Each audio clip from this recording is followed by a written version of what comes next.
Over the last 2.5 years, I made over 50 trades.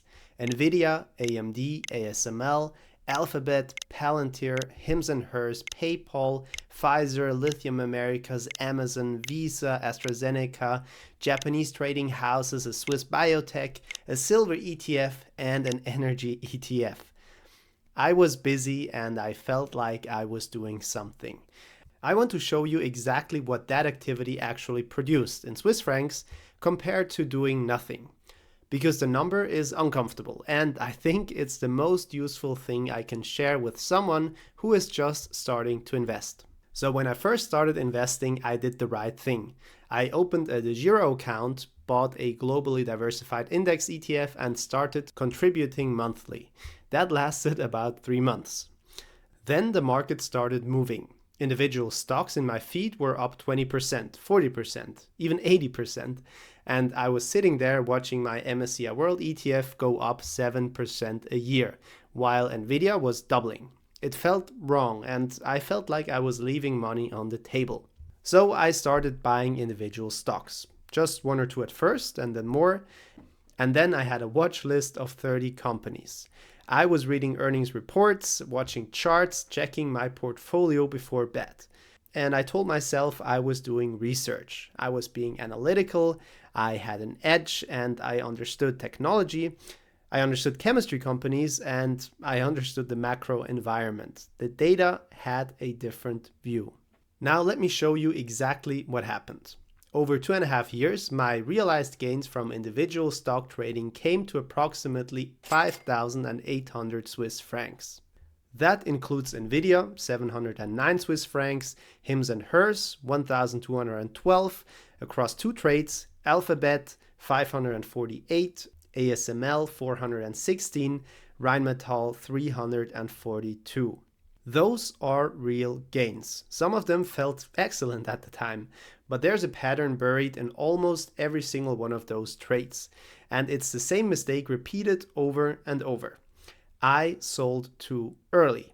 I took the profit when it felt big. I locked it in, felt smart, and then watched the stock keep going without me. The stocks I sold too early made me 5,800 Swiss francs. If I would have held most of them, I would be sitting on a number that's several times larger. And then there's the comparison that makes it even worse. Over the same period, so from early 2024 to mid-2026, the MSCI All Country World Index returned approximately 37%. So if I had taken 30,000 Swiss francs, roughly what I was actively trading with, and just put it into the All Country World Index at the start and done absolutely nothing, I would have made approximately 11,000 Swiss francs. So I made roughly half as much money with 10 times the effort, the stress, and the transaction fees. And that calculation doesn't even include the opportunity cost of the trades that really hurt. So the painful part isn't losing the trades, those I expected. The painful part is the trades where I was right about the company, made money, and still came out far behind where I would have been if I'd just held. So let's have a look at AMD, for example. I bought 14 shares at $169.60 in October 2024. The stock dropped, I panicked, sold at $139.82, so I realized a loss of 305 Swiss francs. Now, if we have a look at AMD today, it sits at $516. If I had held those 14 shares, I would be up over 4,800 francs from my purchase price. Instead, I have a loss and a lesson. Let's look at Alphabet. I bought 22 shares at $163.97, sold at around $197, so I made 548 Swiss francs and felt good about that time. Alphabet today, $376.43.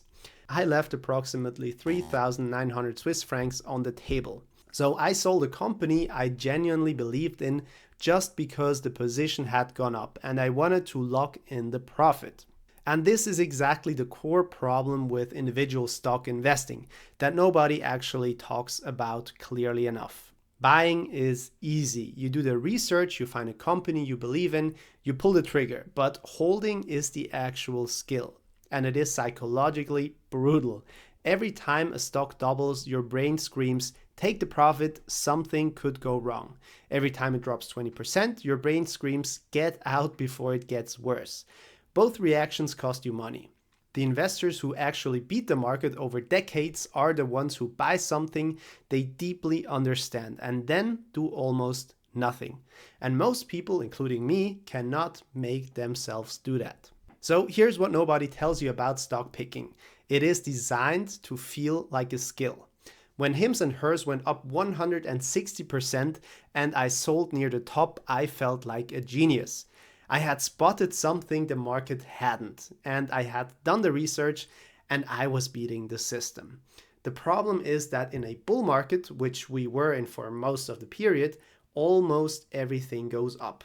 A rising tide lifts all boats. What a beautiful quote. So what feels like skill is mostly timing. You happened to invest during a period where global markets were strong.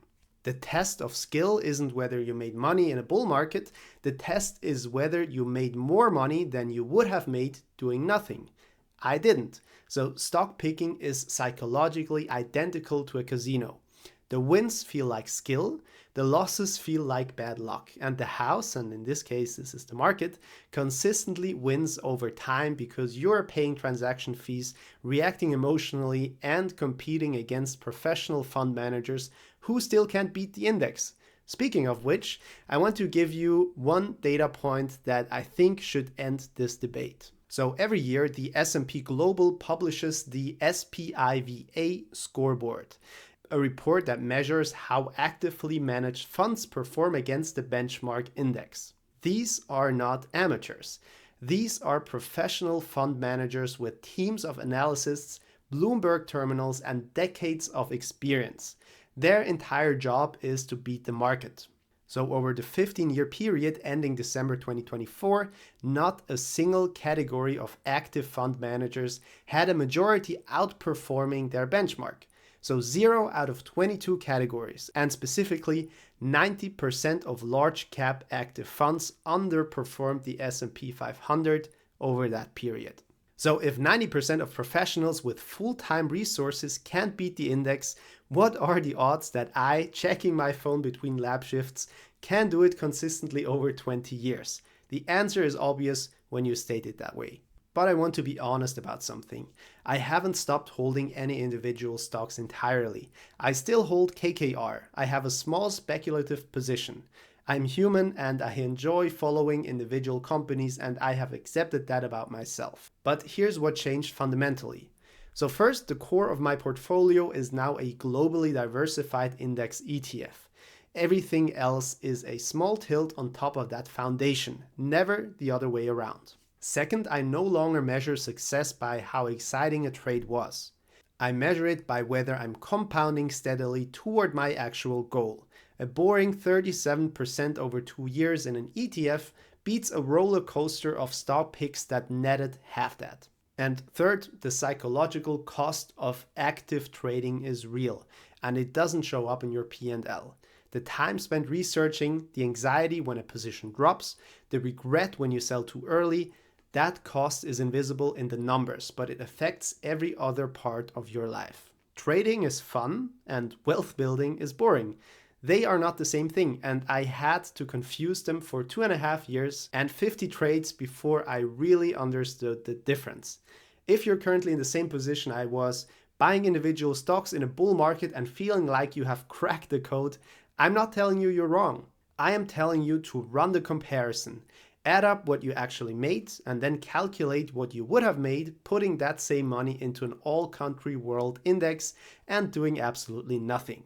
The number will be uncomfortable, but it's the most useful number you will ever calculate. Link to my free newsletter is in the description. I will see you in the next one.